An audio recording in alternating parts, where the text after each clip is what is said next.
আসসালামু আলাইকুম everyone, Naznin cook and blog channel থেকে আমি নাজনীন আরেকটি রেসিপি নিয়ে আপনাদের মাঝে হাজির হয়ে গেলাম।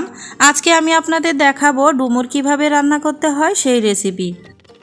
এই ডুমুর হয়তো অনেকে খেয়েছেন, আবার অনেকে হয়তো চেনেনই না, আবার অনেকে দেখেছেন কিন্তু জানেন না যে এটা খাওয়া যায়। এই ডুমুরে রয়েছে অনেক উপকারিতা। ডুমুরে আরও রয়েছে প্রচুর অ্যান্টিঅক্সিডেন্ট। এই ডুমুর খেলে শরীরের ওজনের সমস্যা দূর হয় এবং কোষ্ঠকাঠিন্য দূর হয়। আবার এই ডুমুর খেলে কিন্তু হিমোগ্লোবিনের অভাব পূরণ হয়, এছাড়াও ত্বকের সমস্যা দূর হয়। চলুন দেখে নেওয়া যাক মূল রেসিপি। তো এই যে আমি এখানে 1 কেজির বেশি হবে ডুমুর নিয়েছি। এটা কিন্তু গাছ থেকে পাড়া একদম তরতাজা ডুমুর। তো এই যে আমি বোটা থেকে ছাড়িয়ে ডুমুরকে মাঝখান থেকে কেটে নিলাম। আবার কেটে নিয়ে এই যে বিচির অংশগুলো আছে এগুলোকে ফেলে দিচ্ছি। আর এরকমভাবে কিন্তু ডুমুর কাটলে ডুমুরের সাইজগুলো একদম সমান সমান হয়, দেখতে ভালো লাগে, আর দেখতে ভালো লাগলে খেতেও ভালো লাগবে। তো এই যে দেখছেন আমি কিভাবে ডুমুরগুলোকে কেটে নিচ্ছি। আপনারা ভিডিওটি একটু ভালোভাবে লক্ষ্য করলেই বুঝতে পারবেন। আর হয়তো অনেক মা বোনেরা এরকমভাবে কাটতে পারেন, আবার অনেকেই হয়তো বা পারেন না। তবে যারা পারেন না তারা একটু ভালোভাবে লক্ষ্য করলে এই ডুমুর ফলটাকে কাটতে পারবেন। তাছাড়াও আরও একটু প্রসেস আছে কাটার, ওইটা আর আমি দেখাইনি। তো ওইটা খুব বেশি ভালো হয় না, এজন্য এরকমভাবে কেটে আমি আপনাদের মাঝে শেয়ার করলাম। তো এই যে আপনাদের সাথে কথা বলতে বলতে আমার সবগুলো ডুমুর ফল কেটে নেওয়া হয়ে গেছে। তো ডুমুরগুলোকে কেটেই কিন্তু পানিতে ভিজিয়ে রাখতে হবে, তা না হলে আবার কষ লেগে যাবে। হাতেও কিন্তু অনেকটা কালো কষ লেগে যায়। এটা লেবু অথবা তেল দিয়ে পরিষ্কার করা যায়, সাবান দিয়ে। তো এই যে সবগুলো ডুমুর ফল আমার খুব ভালো মতো পরিষ্কার করে নেওয়া হয়ে গেছে। তো আমি একটা কয়রাতে দিয়ে দিয়েছি। তো এখানে আমি দিয়ে দিচ্ছি 1.5 চামচ লবণ। আপনারা আপনাদের স্বাদ মতো লবণ কমিয়ে বাড়িয়ে নেবেন। আর দিয়ে দিচ্ছি 1 চামচ হলুদ গুঁড়া, আর দিয়ে দিচ্ছি শুকনো মরিচ বাটা, আর দিয়ে দিচ্ছি কিছুটা পেঁয়াজ, হাফ কাপের মতো হবে। পেঁয়াজটাকে আরও একবার ব্যবহার করতে হবে, এই জন্য পেঁয়াজের পরিমাণ এখন কম দিলাম। তো সবগুলো শুকনো মশলা দিয়ে একটু খুব ভালো মতো নাড়াচাড়া করে মিক্স করে নিতে হবে। তো এই কাজটা কিন্তু আমার বড় বোন করছে আর আমি ভিডিও করছিলাম। আমি যদি এগুলো করতে যাই তাহলে ভিডিওটা করতে পারবো না, যেহেতু গ্রামের বাড়িতে গেছি, স্ট্যান্ড ছিল না, এই জন্য আর কি বড় বোনকে দিয়ে এগুলো করাচ্ছিলাম। তো এখানে আমি 3 কাপের মতো পানি দিয়ে দিলাম। পানি দিয়ে এটাকে আমি এখন চুলাতে বসিয়ে দেব।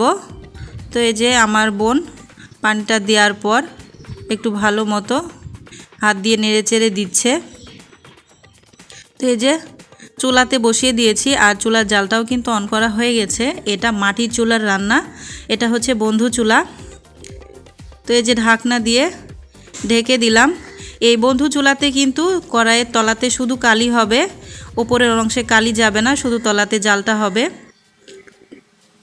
তো দেখতে পাচ্ছেন কীরকম সুন্দরভাবে বলক চলে এসেছে, আর ডুমুরের কালারটাও কিন্তু অনেক সুন্দর লাগছে। আর মাটির চুলার রান্নার তো কোনো কথাই নেই, সব রান্নাগুলোই অনেক বেশি সুস্বাদু হয়।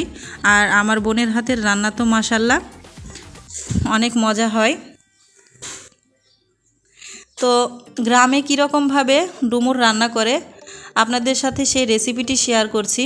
যদি আপনাদের ভালো লাগে লাইক দিয়ে চ্যানেলটি সাবস্ক্রাইব করবেন।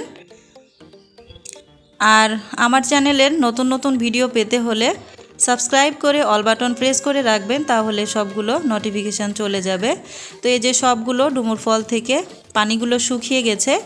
এবার আমি চলে যাচ্ছি আরেকটা প্রসেসে। তো এই যে চুলায় একটা প্যান বসিয়ে দিয়ে পরিমাণ মতো সয়াবিন তেল দিয়ে দিয়েছি, আর এখানে দিয়ে দিচ্ছি হাফ কাপের মতো পেঁয়াজ কুচি। এই পেঁয়াজগুলোকে একটু বেশি চিকন করে কাটতে হবে। আর এখানে দিয়ে দিয়েছি 4-5টা কাঁচামরিচ, মাঝখান থেকে ফালি করে নিয়েছি। তো চুলার জাল যেহেতু এটা তো আর গ্যাস না, এজন্য মাঝে মধ্যে চুলার জালটাকেও ঠেলে দিতে হয়। তো এর মাঝে মাঝে চুলার জালটাকেও ঠেলে দিচ্ছি, আর পেঁয়াজগুলো ভেজে নিচ্ছি। তো এ পর্যায়ে পেঁয়াজটা অনেকটাই সফট হয়ে এসেছে।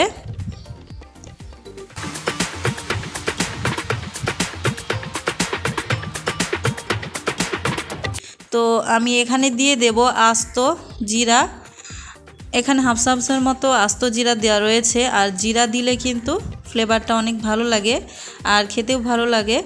এরকমভাবে আপনারা আমার রেসিপিটি ফলো করে ডুমুর ফলটা রান্না করবেন। তো এই যে পেঁয়াজ মরিচগুলো ভাজা হয়ে গেছে, এই পর্যায়ে আমি ডুমুরগুলোকে কড়াইয়ের ভেতর ঢেলে দিলাম। ঢেলে দিয়ে খুব ভালো মতো নাড়াচাড়া করে পেঁয়াজ মরিচের সাথে মিশিয়ে নিতে হবে। তো গ্রামে কিন্তু আমার মা বোন শাশুড়িরা এরকমভাবেই ডুমুর ফল রান্না করে। তবে অনেক বন্ধুরাই আছেন যারা ডুমুর ফলটাকে ভাপ দিয়ে নিয়ে পানি ফেলে দিয়ে রান্না করেন, সেক্ষেত্রে কিন্তু ডুমুরের গুণাগুণটা নষ্ট হয়ে যায়। তো আমাদের এই ডুমুর ফলটা খেতে কিন্তু মাশাআল্লাহ অনেক সুস্বাদু হয়েছিল। অনেক গাছের ডুমুর ফল আছে যেটা রান্না করলে কাশি আসে, আমাদের এই ডুমুর ফলটা একদমই কোনো কাশি আসেনি। এই কাশি আসার কারণে কিন্তু অনেক বন্ধুরা এই ডুমুর ফলটাকে ভাপ দিয়ে রান্না করেন। তো আমি আজকে সরাসরি সিদ্ধ করে রান্না করেছি এবং এটাকে খেয়েছি, অনেক বেশি ভালো লেগেছে, কোনো কাশির ভাব আসেনি। তো আমার রেসিপিটি আপনাদের কেমন লেগেছে অবশ্যই আমাকে কমেন্টস করে জানাবেন। আপনাদের কমেন্টস পড়তে আমার খুব ভালো লাগে। যদি ভিডিওটা অনেক বেশি ভালো লাগে একটা লাইক দিয়ে ফ্রেন্ড সার্কেলদের মাঝে ভিডিওটাকে শেয়ার করবেন। আজকের মতো এ পর্যন্ত, আল্লাহ হাফেজ।